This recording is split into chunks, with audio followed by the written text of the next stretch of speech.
Hi, Gippsland Durham Gardeners here. Grow food, no hard work required. In this video, I want to show you how you can grow food on any garden with only a small amount of light effort. It's so easy, it's not work at all. Growing in raised beds means no digging, hardly any weeding, high yields, easier pest control. The benefits just go on and on. You won't be kneeling or bending over to tend your plants. I usually take an old milk crate around the garden to sit on while I tend my beds. Even higher beds allow you to garden standing up or from a wheelchair. Let me show you the different types of raised beds I use. I love them, and I think you will too.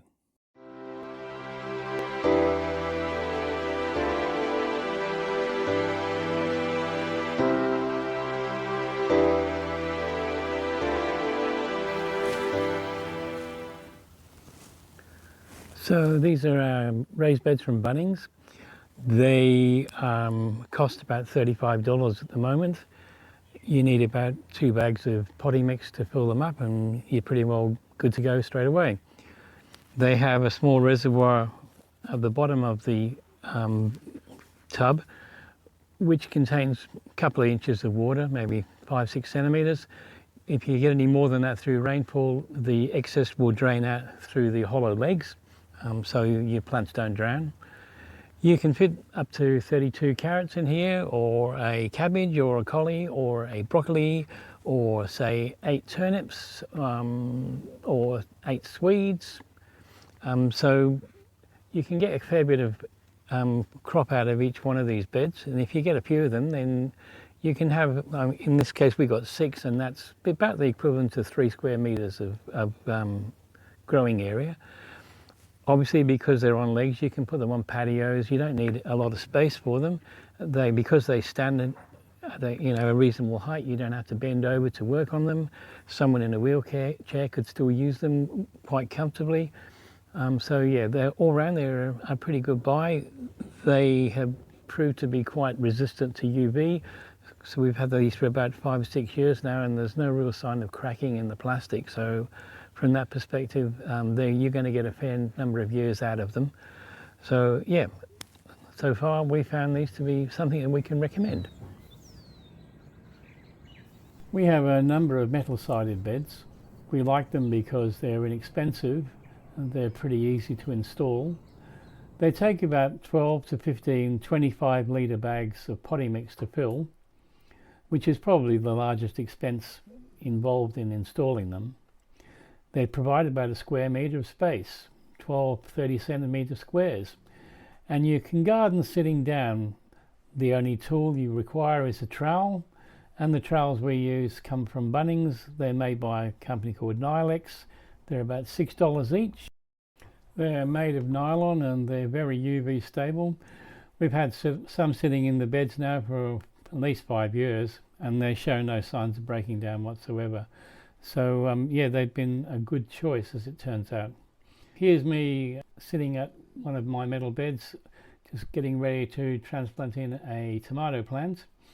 So as you can see, only the trowel's required. I usually dig a bit of a hole, pop some compost down the bottom. I usually put the compost in a hole well down because my compost often doesn't get to high enough temperature to kill tomato seeds and that kind of thing, so it just reduces the number of volunteers that I get coming up around the plants that I actually want to grow. Finally, I water the plants in thoroughly just to ensure there's no air pockets around the roots, which apparently is not good for them.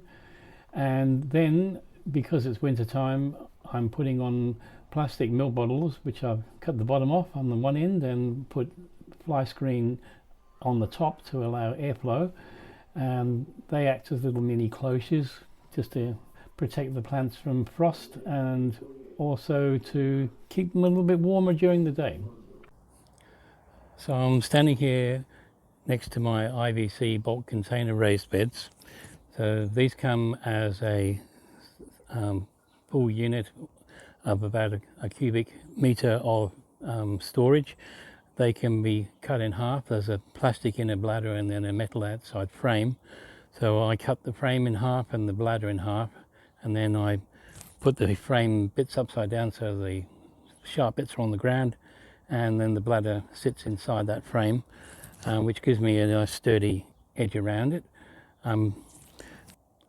I cover the exterior of the frame with a screening which prevents the sun getting through.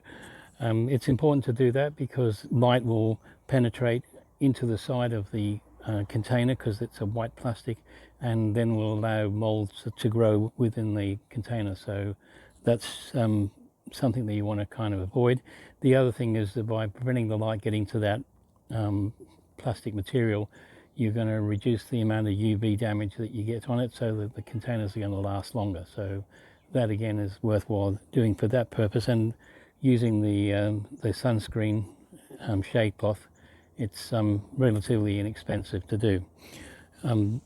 These beds are set up as wicking beds, so that there's a layer at the bottom of aggie pipe which has been, you can buy it with a sock which you cut into sections, seal the ends with cable ties, and then lay about, I got about 10 runs of about 1.2 meters going across the bottom of the bed. Then I embed the whole of that in sand, and then on top of that there's a layer of sugarcane mulch, and then potting mix on top of that. And the only other thing you need to do is put in a little drainage point going from within one of the aggie pipes at the very top of it out through the wall, so that once the aggie pipes are filled up, any excess drains off, so you don't end up with a swimming pool in here. The other thing to bear in mind is that IBCs come in two varieties. There is one that is used for just transporting chemicals, and then there's another one which is designed for food grade. The food grade product is a different plastic, and it won't absorb anything from the contents of the container, whereas the types that are used for transporting chemicals, that plastic is able to absorb toxins and so on from the chemicals, and then even though you wash them out, you can't wash that out of the interior of the plastic, but it leaches out over time back into your soil. So very important to only buy food grade IBCs. The cost of them is, I've seen them from about 120 through to about 150. So if you divide them into half like I did, then you get two at $75 each. So this is an olive bulk container. They get sent out from Greece or Italy, probably other countries as well, to us. They're 220 litres. They can be picked up in Melbourne at the moment. I'm seeing them for about $30. They're absolutely definitely food grade, because the only thing that gets transported in these that I'm aware of is olives. The way that I use them is I again cut them in half and I turn them into a wicking bed. Obviously a lot less plastic aggie pipes going into the bottom of these. The surface area is about 3 square feet, or about, I don't know, a third of a metre, something like that. Because I cut them around about here, they're deep enough and big enough to support a small tree. Certainly good for dwarf trees, dwarf fruit trees, for example. And because of the design and the size and the shape of them, they're actually, even cut in half, they're quite portable. With a set of wheels and a bit of rope, you can move them around quite easily. So if you were a renter, for example, you could certainly take your trees with you. So yeah, very much worthwhile considering these guys. And also, they're all terracotta colour, so they actually don't look too awful in the garden. So that's our raised beds and why we love them, and why you should too. There's a raised bed for every occasion, and I hope this little video has given you inspiration to try one. If you do make yourself a raised bed, please leave a comment and let me know how you went.